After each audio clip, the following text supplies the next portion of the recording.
Nesse vídeo falaremos sobre as propriedades físicas do som e dos fenômenos que envolvem ondas sonoras. Toda onda possui características como frequência, período, intensidade e comprimento de onda. E pode sofrer fenômenos como reflexão, refração, absorção, ressonância e interferências. Chamamos de som as ondas mecânicas percebidas pelos humanos, através da audição com diferentes timbres, intensidades, tonalidades ou alturas que estão dentro do aspecto do audível. Ou seja, escutamos a faixa de frequência que vai de 20 Hz a 20 kHz. Assim como chamamos de luz as ondas eletromagnéticas percebidas pela visão como diferentes tonalidades de cores que se encontram na faixa de frequência do espectro visível, entre 400 THz a 700 THz, indo do vermelho ao violeta. Mas diferente da onda eletromagnética, que é transversal, se propaga até mesmo no vácuo e sempre na velocidade constante da luz. A onda sonora é longitudinal, mecânica e se propaga através da compressão e rarefação de um meio material elástico. E sua velocidade vai depender da estrutura interna desse material e da temperatura. Para a acústica, ramo da física que estuda a parte material do fenômeno sonoro, mensura e cria padrões matemáticos para este fenômeno.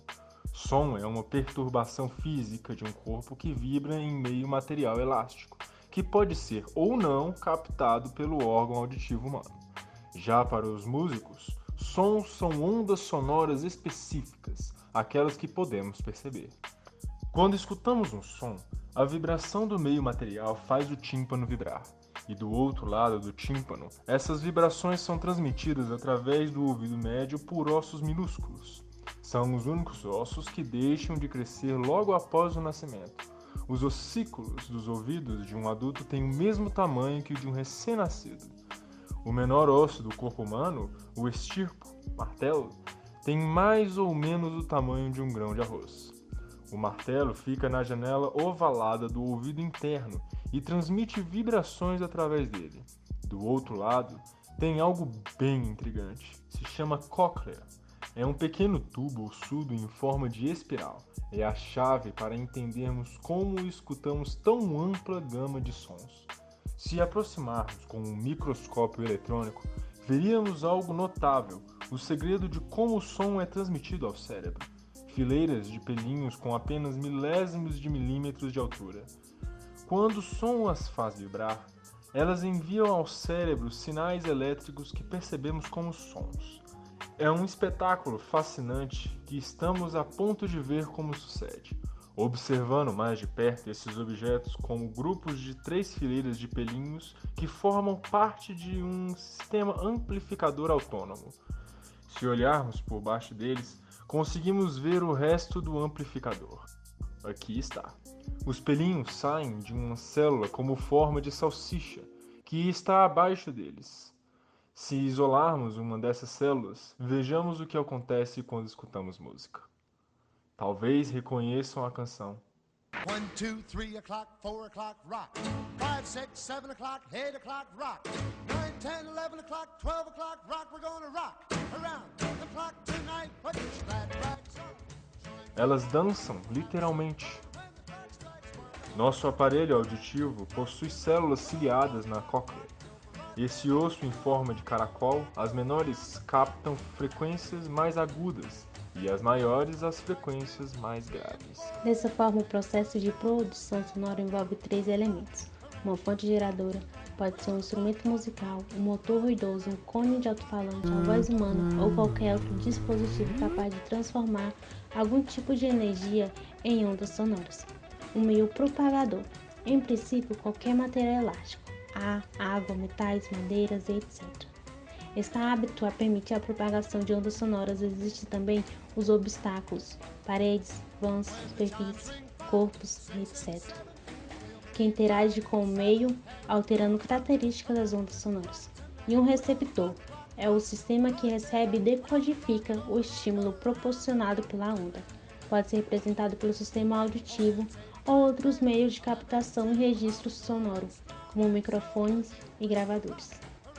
Sendo assim, o alto-falante é uma fonte geradora de som e o microfone é um receptor de som. Assim como os nossos ouvidos, que captam as ondas sonoras e convertem em impulsos cerebrais que são interpretados como sons, quando o som atinge a membrana do microfone, essa entra em oscilação, vibração, devido às variações de pressão provocada pela onda. A bobina passa então a oscilar com a mesma frequência, realizando um movimento de vai e vem, provocando assim uma variação do fluxo magnético. Essa variação no fluxo cria uma força elemotriz, dando origem a uma corrente elétrica. Esta corrente é alternada e representa as mesmas características do som original.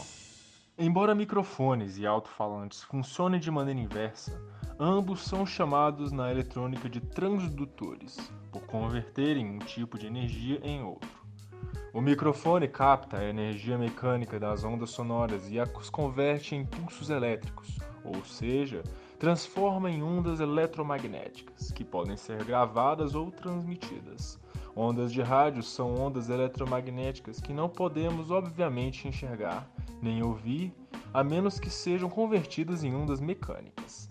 Através de uma antena, são captadas e passam por um aparelho que converte esses pulsos elétricos nos pulsos mecânicos dos alto-falantes, que ao vibrar, produz sons que ouvimos quando sintonizamos o rádio.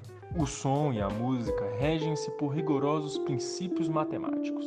Pitágoras de Samos, célebre pelo famoso teorema matemático que leva o seu nome, é considerado por muitos o pai da matemática e da música, por ter sido o primeiro a aprofundar a ideia de que todos os fenômenos são regulados a partir de relações numéricas. A frequência da onda sonora está diretamente relacionada com a extensão de sua fonte geradora.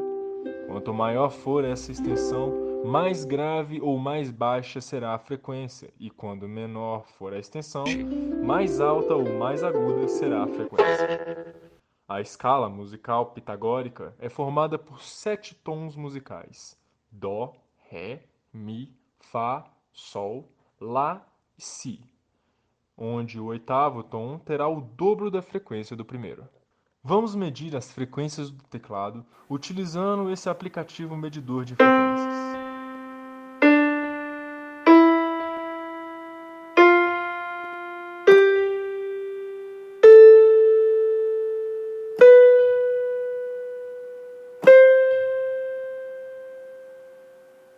Percebe-se que Dó, a quinta, tem o dobro da frequência de Dó, a quarta. Na flauta, ao fechar todos os furos, a distância percorrida pelo ar é de 40 centímetros, e com todos os furos abertos, essa distância cai pela metade, 20 centímetros, e a frequência dobra. Por fim, vamos medir a frequência fundamental desta taça. Emite a nota Lá a quarta. Você já deve ter ouvido falar de cantores de ópera que conseguem quebrar taças com a voz.